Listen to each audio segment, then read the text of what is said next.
kamu sopo lalpa laking lau chun mona mukim a om pe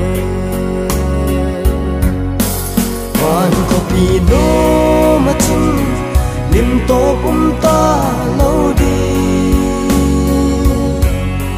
belam no va kanu a leng khom dingin lalpa kahung so ne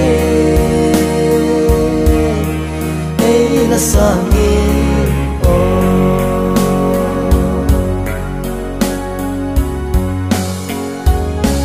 ka hiel sa ai gup ta gam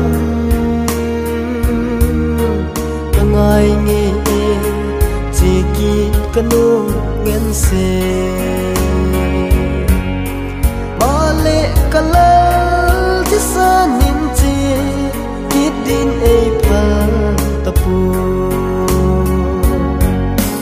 wan ko pino machun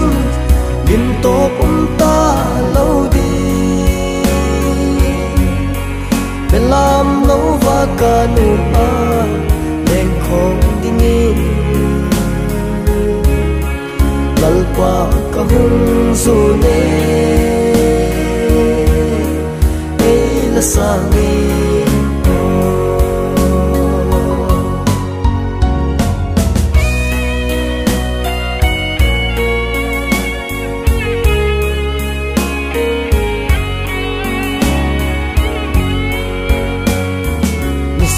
na cross pu dingin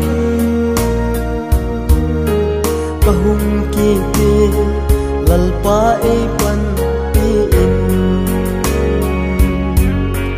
gam tim katun masin nang in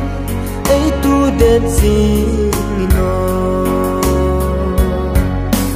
van ko pino machun lim to ta lo di belam no va kanu a leng khom dingin lalpa kahung so ne ei la sangin lalpa kahung so ne ei la sangin